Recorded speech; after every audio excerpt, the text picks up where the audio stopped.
ከባድ ራእይ አይቻለው እዚህ ሲዳማ ክልል ማለት ነው። እግዚአብሔር በሚናገረኝ አቅጣጫ ልናገር አልናገር ብዬ ከራሴ ጋር ብዙ ተከራክር ያለው ምን አየው መሰላችሁ? የሲዳማ ክልል ፖሊሶች ወይም ጸጥታ ኃይላት በጣም ማለት ነው ሲጨነቁ ራእይ አይቻለው። ሲገቡ ከተማውን ሲያስጨንቁ ራእይ አይቻለው። ተደጋጋሚ ስላየው ነው ባይዘው የሚናገረው። እጅግ ማለት ነው ሚጥና እጅግ ከባድ ጭንቀት ቀን ከፊታችን እንዳለ ከጌታ አይቻለው። ዛሬ ዓለም ኃጢያትን እያከበረች ቅድስናን ደግሞ እንደ ድክመት እየቆጠረች ባለችበት በዚህ አስፈሪ ሰዓት እግዚአብሔር ከወጣቱ ምን እየፈለገ ነው? ጠላት ትውልዱን በጥይት ሳይሆን በመዘናጋት እያጠፋ መሆኑን ለምን መረዳት ሳቃተን? የሻሎም ሚዲያ ተከታታዮቻችን አሁን በመድራችን ላይ እየሆነ ስላለው ነገር ቆም ብላችሁ አስባችሁ ታውቃላችሁ? ነብይ ኤርሚያስ ሁሴን ያስተላለፈው ያ አስደንጋጭ መልእክት ምንድነው? ፈጥናችሁ ተዘጋጁ ሲልስ ከባድ መንፈሳዊ አደጋ እየመጣ እንደሆነ ተናግሯል። እግዚአብሔር በወጣቱ ሊያደርግ ያለው ምን ይሆን? በቆይታችሁ የምታደምጡት ነው የሚሆነው። በሌላኛው መረጃችን የክርስቲያን ሕይወት በስኬት በምቾት ዙሪያ ብቻ የተገነባ ነውን? አገልጋይ ዳዊት ፋሲል በቅርቡ ባስተላለፉት መልእክት በአዲስ ኪዳን ውስጥ መከራ፣ ስደትና መስዋዕትነት አብረው እንዳሉ በማሳሰብ የብልጽግና ወንጌል አስተምሮን ተችቷል። በአዲስ ኪዳን ለአንበሳ የተሰጠ ክርስቲያን ሁሉ ተቀርድዶ ነው በሚለው ሐሳብ ዙሪያ መጽሐፍ ቅዱስ ስለ እውነተኛ ወንጌል ባህሪና ስለ ሐሰተኞች ነቢያት ምን እንደሚል በዝርዝር ከአንደበቱ የምናደምጥ ይሆናል። በመጨረሻም በሐዋሳ ዙሪያ ሊሆን ስላለው አስደንጋጭ ነገር ጌታ እግዚአብሔር እንዳሳያት ተናግራለች። ፍጠኑ፣ ተዘጋጁ፣ ፖሊሶች ተጨንቀዋል። ወደ ሐዋሳ ከተማ የሚመጣ ከባድ ጦርነት እንዳለም ተነግሯል። በሲዳማ ክልል በሐዋሳ ዙሪያ ከሰሞኑ የተቀጣጠለ ያለው ጦርነት ተዛምቶ የሚያስከትለው ጥፋትስ ምን ይሆን? ይህ በጫካ ውስጥ ካሉ አካላት የሚነሳው ግጭት ምን ይዞ ይመጣ ይሆን? በመላው ሀገሪቱ በተለይም በደቡብ ክፍል ትልቅ መነጋገሪያና መደናገጥን የፈጠረ አንድ አስደንጋጭ ትንቢታዊ መልእክትም ይዘንላችሁ ቀርበናል። አንዲት አገልጋይ በሐዋሳ ዙሪያ ሊከሰት ስላለውና ጆሮን ስለሚረብሽ ታላቅ የጦርነት ማዕበልም በራእይ ማየቷን ተናግራለች። አገልጋዩዋ የተናገረችው መልእክት ከአንደበቷ የምናስደምጣችሁ ይሆናል። እስከ ፕሮግራማችን ፍጻሜ አብራችሁን ቆዩ።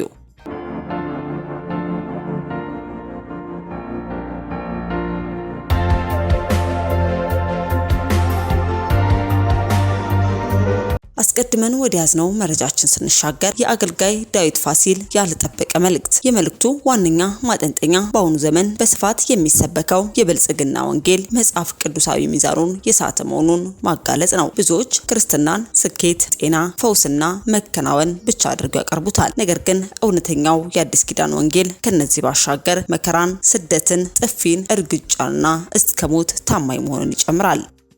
በመልእክቱ ውስጥ የተጠቀሰው ትልቁ የነገረ መለኮት ልዩነት በብሉይ ኪዳንና በአዲስ ኪዳን መካከል ያለው የታማኝነትና የመለኮታዊ ጣልቃ ገብነት መገለጫ ነው። በብሉይ ኪዳን ዘመን በዘዳግም 28 ላይ እንደተጻፈው ጠላቶች በአንድ አቅጣጫ መጥተው በሰባት አቅጣጫ የሚበተኑበት፣ እግዚአብሔር መልአኩን ልኮ የአንበሶችን አፍ የሚዘጋበት፣ ዳንኤል ምዕራፍ 6 ወይንም በእሳት ውስጥ አራተኛ ሆኖ የሚታደግበት ዳንኤል ምዕራፍ 3 ታምራት በስፋት ይታዩም ነበር።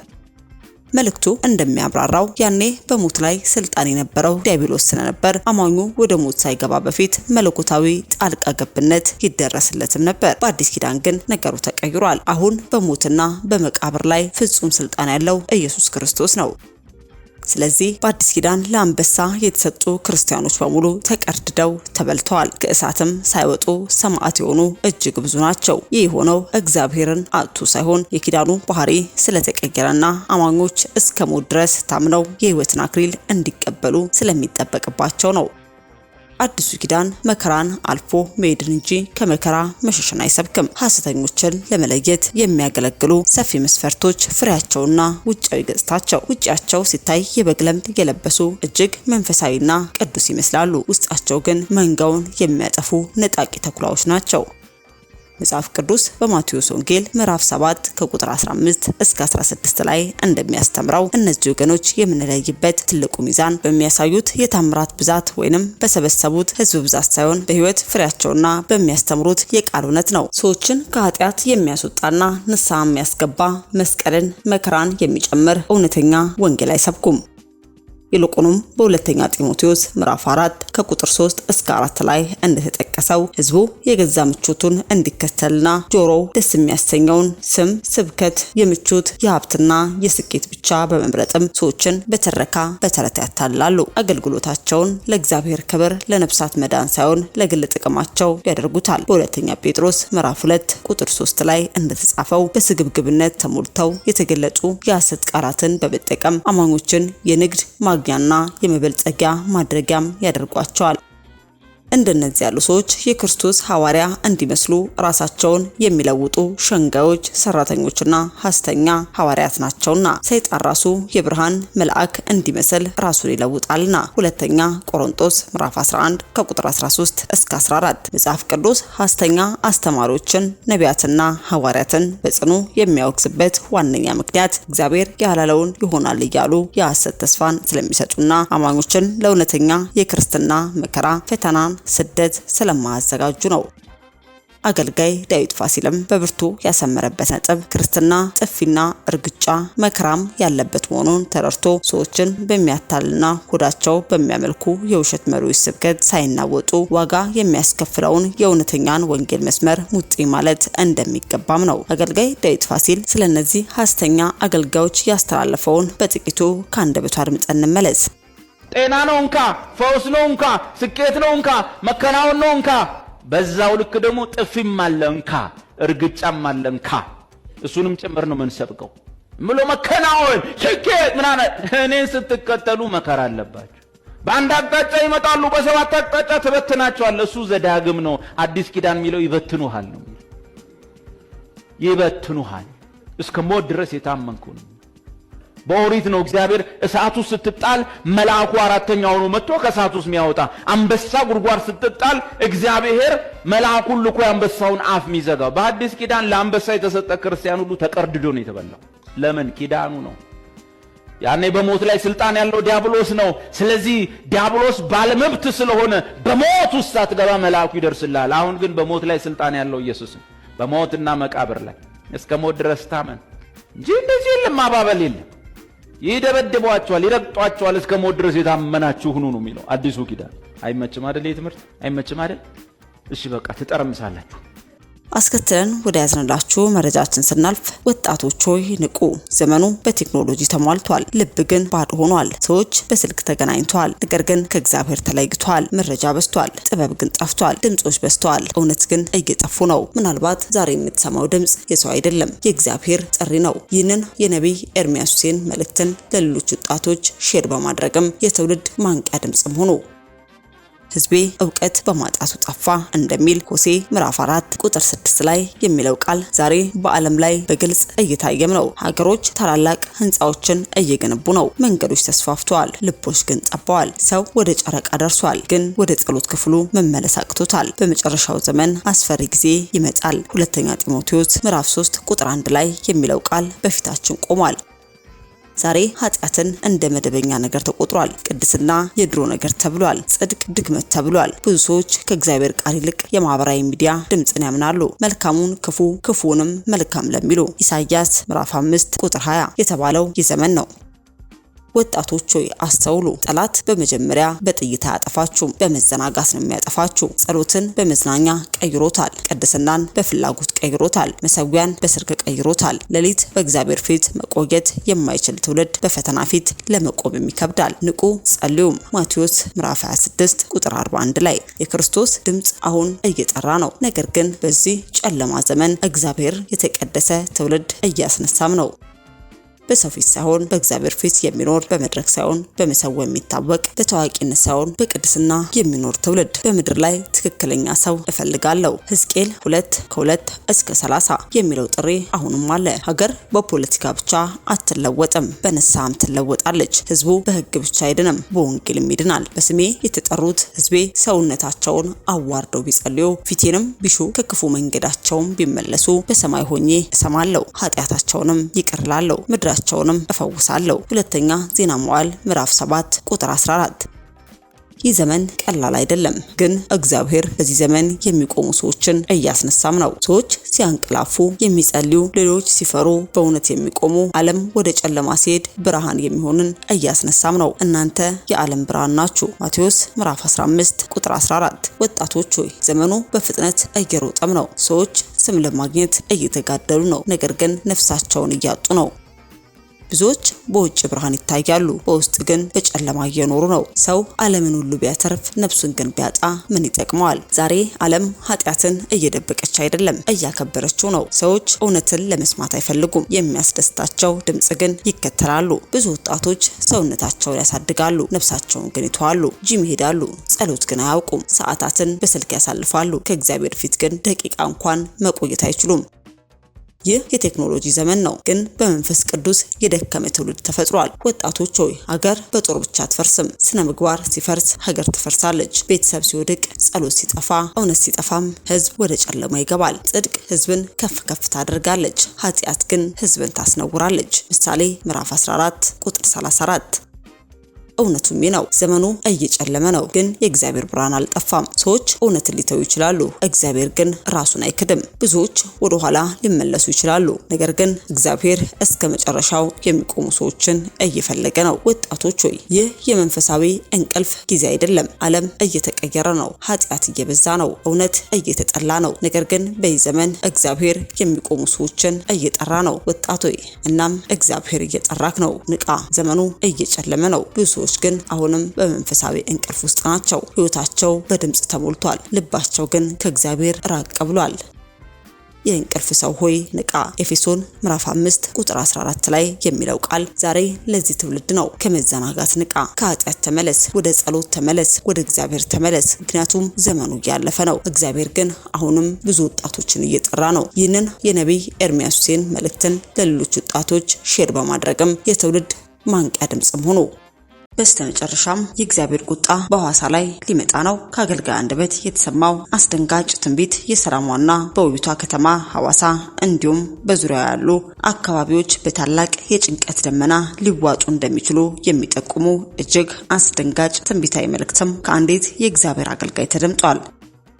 ይህ መልእክት በተለይ የሲዳማ ክልል ፖሊስ አባላትን ጭምር ለከፍተኛ ጭንቀት፣ መደናገጥ የዳረገ እንደሆነም ተገልጿል። አገልጋዋ በራእይ እንደተመለከተችው ከሆነ ወደ ሐዋሳና አካባቢዋ የሚገሰግስ እጅግ ከባድ የሆነ የጦርነትና የግርግር ማዕበል አለ። የአውዳሚ ግጭት መነሻው የሚያደርገው በተለመደው የከተማ ፖሊስ ወይንም ግልጽ በሆነ መድረክ ሳይሆን በስውር በጫካ ውስጥ መሽገው ከሚንቀሳቀሱና አፍራሽ ዓላማ ካላቸው አካላት እንደሆነም ትናገራለች። እነዚህ በጫካ ውስጥ ያሉ ኃይሎች በድንገት በመነሳት አካባቢውን ለማተራመስና ታላቅ ጥፋት ለማድረስም እየተዘጋጁ መሆኑን በራእይ እንዳየች በልበ ሙሉነት ትገልጻለች።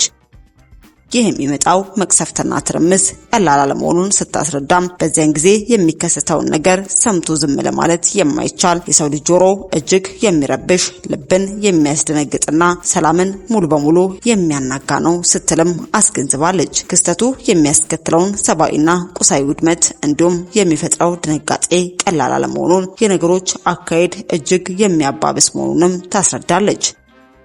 በመጨረሻም አገልጋዋ ይህ የመጣውና የታየው አስደንጋጭ ትንቢት እንዳይፈጸም የታሰበው የጥፋት እቅድ እንዲከሽፍና የንጹሃን ደም በከንቱ እንዳይፈስ አማኞች ሁሉ በጽኑ ጸሎት ወደ ፈጣሪ እንዲጮሁ አጥብቃ ታሳስባለች። ነገሩ የከፋ ነውና እንዳይሆን ጸልዩ ስትልም መልእክቷን ታስተላልፋለች። አሁን በቀጥታ ወደ አገልጋዋ አንደበት በመሄድ የተናገረችውን ሙሉ አስደንጋጭ ትንቢት አድምጠን እንመለስ።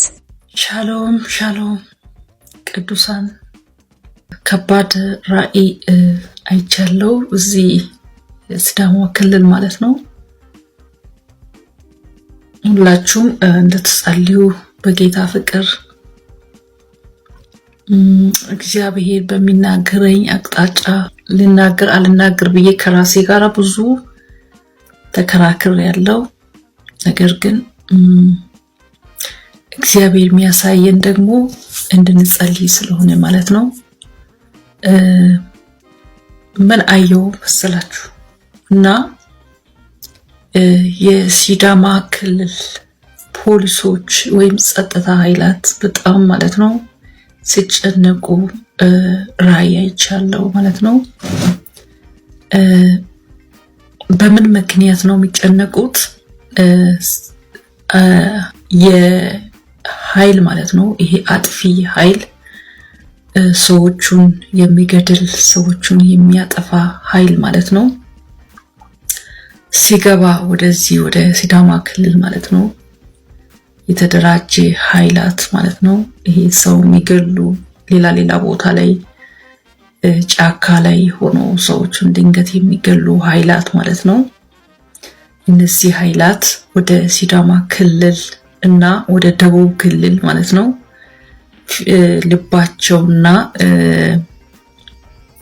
ልባቸውን ወደዚህ አዙሮ ማለት ነው ሲገቡ ከተማውን ሲያስጨንቁ ራእይ አይቻለሁ። ተደጋጋሚ ስላየው ነው ባይዘው የሚናገረው። እጅግ ማለት ነው ሚጥና እጅግ ከባድ ጭንቀት ቀን ከፊታችን እንዳለ ከጌታ አይቻለሁ። ወገኖቼ እኔ ይሄን ራእይ ምነግረው ማለት ነው ለምንድን ነው በምንም ጋር እንድታያይዙ አልፈልግም። ምክንያቱም ጸሎት ከሆነ ጸሎት ነው። እግዚአብሔር እንድንጸልይ እንድናመልጥ ከተማ አካባቢ ህዝቡን በደሙ እንዲሸፍን ምክንያቱም ከጸጥታ ማለት ነው ከሲዳማ ክልል ከጸጥታ ኃይል ያለፈ ኃይል ነው ያየሁት ማለት ነው። በጣም አስጨናቂ የሆነ ኃይል ነው ያየሁት እና ስለዚህ በዚህ ዙሪያ ላይ ሁላችሁም በዚህ በሲዳማ ክልል ውስጥ ያሉ ቅዱሳን ማለት ነው ቅዱሳን በሙሉ ማለት ነው ከተማይቷን ክልሉን በሙሉ በክርስቶስ ደም በመሸፈን ማለት ነው ሁላችሁም ወደ ጸሎት እንድትገቡ ሁሉም ሰው ማለት ነው ሁሉም ሰው አሁን በተለያየ በኃይል አይቻልም። በኃይል እንደማይቻል አይቻለሁ ራእይ አይቻለሁ። ስለዚህ በትልቅ ጸሎት ግን ማለት ነው እግዚአብሔር ያሳየ ጌታ ኃይል አለው። እነዚህ ቡድኖችን ማለት ነው እግዚአብሔር ሊያዋርድ ይችላል። ለክፋት የተመደበ ሰውም ለመግደል የተመደበ ሰው ለማስጨነቅ የተመደበ የመንግስት አካላትን ለማስጨነቅ የተመደበ የመንግስት ሰራተኞችን ለማስጨነቅ የመንግስት ጥበቃ ጸጥታ ኃይላትን ለማስጨነቅ የወጣ ክፉ አዋጅ ምድረቱ ላይ የታወጀ አዋጅ አለ። በጣም ስውር የተደራጀ ኃይል አለ። የሰራዊት ጌታ ተደጋጋሚ አሳይቶኛል። ዝም ብዬ ታፍኜ ማታ ደግሞ በጣም ሲበሳብኝ ነው ማታ ያየሁት ራእይ እጅግ ከባድ ሲወድብኝ ነው እናንተ ጋር የወጣሁትና ከፊታችን ያሉ አመታቶች ማለት ነው ወራቶች አመታቶች የሚጥና የጭንቅ ናቸው። ስለዚህ ሁላችንም በጌታ ፍቅር ማለት ነው ይሄ ኃይል ማለት ነው ሌላ ቦታ እኛ የምንሰማው ሰዎችን እንዲያድርጓል ሲባል የምንሰማው ኃይል ወደዚህ ፊቱን ስላቀና ልቡን ወደዚህ ስላቀና የሰማይ አምላክ ያስነው ወንጌል የምናመልከው ጌታ እሱ እንዲዋጋ እሱ እንዲከራከር እሱ እንዲያስቆም ሁላችንም እንጸልያለን። ይሄን የጸሎት ርዕስ በጌታ ፍቅር ላለው ምንም አይነት ትርጉም አትስጡ። ሁላችሁም ለልጆቻችሁ ለደህንነታችሁ ይሄ ኃይል ሌላ ቦታ ምን ኃይል ጥፋት እንዳጠፋ ታውቃላችሁ እና ምን ሰማው ነገር ምናየው ነገር ለመንግስት ጠላት ነው ለግለሰብ ጠላት ነው። እኔ ምን አይነት እንደው ሰይጣን ያደራጀው ኃይል እንዳለ አላቅም። ኢትዮጵያ ምን እንደገባ ግራ የሚያጋባ ጊዜ ነው። የኢትዮጵያ ሕዝብ በሙሉ ማለት ነው በሙሉ በእውነት በጌታ ፊት ነው የምላችሁ ከኢኮኖሚ ከምን ሰላም ሲኖር ሰላምን የሚያሳጣ ኃይል ተደራጅቷል። ስውር ኃይል ማለት ነው። ሁላችሁ በጸሎት ማለት ነው በጸጥታ ኃይል ጎን ላይ ቆሙ። በቃ በተለያየ ጸጥታ ኃይል ማለት ነው በጸጥታ ኃይል በአገሪቷን በሚያገለግሉ ሰዎች ጎን ላይ ማለት ነው በትልቅ ጸሎት ማለት ነው በጌታ ፊት ነው የምላችሁ በትልቅ ጸሎት እንድትቆሙ እኔ ተራ ሰው ነኝ እግዚአብሔር ግን ተራ ሰው ነሽ አላለኝም እግዚአብሔር ስለ ሀገር ምስጥራትን እየተናገረ ስለ ህዝቡ ስለ ሀገር እግዚአብሔር ትልቅ የሆነ ኃላፊነት ሰጥቶኝ ያጸልየኛል ስለዚህ ማለት ነው እግዚአብሔር የሰጠኝ ትልቅ ኃላፊነት ነው ለእናንተ ሼር ማድረግላችሁ በእናንተ አይን በስጋ አይን እኔ ተራ ሰው ነኝ በሰማይ አይን ግን በእግዚአብሔር አይን ግን ታላቅ ሰው ነኝ ስለዚህ ሮሜ መጽሐፍ 8 ላይ እግዚአብሔር የመረጣቸውን ማን ይከሳቸዋል ይላል ማን ይቃወማቸዋል ይላልና እግዚአብሔር የቀባው ሰው እግዚአብሔር የጠራው ሰው ማንንም መቃወም አይቻልም ሕፃንም ሆነ አዋቂ ሴትን እናንተ የምትወዱትም ሰው የምትጠሉትም ሰው እግዚአብሔር ያከበረው ሰው አክብሩ እግዚአብሔር አብሮት ያለው ሰው ስሙ እግዚአብሔርን መስማት ያን ሰው መስማት ማለት እግዚአብሔርን መስማት ነው ስለዚህ እግዚአብሔር ደግሞ ይሄን ሲናገረን በእውነት ደቡብ ማለት ነው ደቡብ አጠቃላይ ማለት ነው ደቡብ ብሔር ብሔረሰብ በሙሉ ይሄ ጸጥታ ኃይል ማለት ነው ወደ እናንተ እንዳይገባ ዙሪያችሁን በክርስቶስ ደም ይጠሩ አይዶንት በሌላ ማምለጥ አንችልም ደቡብ ክልል ማለት ነው ማለት ሲዳማ ክልል ማለት ነው በፍጹም እዚህ ያለን ቅዱሳን በሙሉ ዙሪያውን በክርስቶስ ደም እንጠር ካልበለዚያ ማምለጥ አንችልም እና ሁላችንም ወደ ጸሎት እንድንገባ ይሄ ከፊት በላለው ምርጫ ሁሉም ሰው ወደ ጸሎት እንዲገባ በጌታ ፍቅር እላቸዋለሁ ማንንም ሰላም ሲኖር ነው ልጆቻችሁ ትምህርት ቤት ገብቶ ተምሮ በሰላም ይወጡት የምትነግዱት ሰላም ጠፋ ማለት አሁን አይታችኋል ሰላም ትልቅ ዋጋ አለው ስለዚህ ማለት ነው ሁላችሁ በጌታ ፊት ከፊት ስላለው ምርጫ ከምርጫ በኋላ እስከ ምርጫ ድረስ ያለው ጊዜ ሁሉም ሰው ከባድ የጸሎት ጊዜ ነው ከባድ ለመላው አብያተ ክርስቲያናት ይሄን ርዕስ አድርጋችሁ ሁሉም እንድትጸልዩ ለሚጸልዩ ሰዎች ለመንግስታተኞች ለጸጥታ ኃይላት ሁሉም እንድትጸልዩ ከስራ ጎን ጸሎት በቃ እንድታደርጉ በጌታ ፍቅር አሳስባችኋለሁ ይሄ እኔ አሁንም አላስተላልፍ ብዬ በጣም ተከራክሬ እግዚአብሔር የሰጠኝ አደራ ካልተወጣው ወይ በግሌ ደግሞ ለራሴ በሌላ አንግል አስቤ ማለት ነው ካልተወጣው ተጠያቂ ስለመሆን ነው ይሄን ያስተላልፍኩት ማለት ነው ሻሎም የጌታ ሰላም ጸጋ ምሕረት ቸርነት ከናንተ ጋር ይሁን ነብዩ ተዋበች ይባላልው ደህና ደሩ ውድ የሻሎም ቲዩብ አድማጭና ተመልካቾቻችን ለሰዓቱ የያዝንላችሁ መረጃ ያደመጣችሁትን ይመስል ነበር በሌላ አዳዲስ መረጃ እስከምንገናኝ መልካም ቆይታ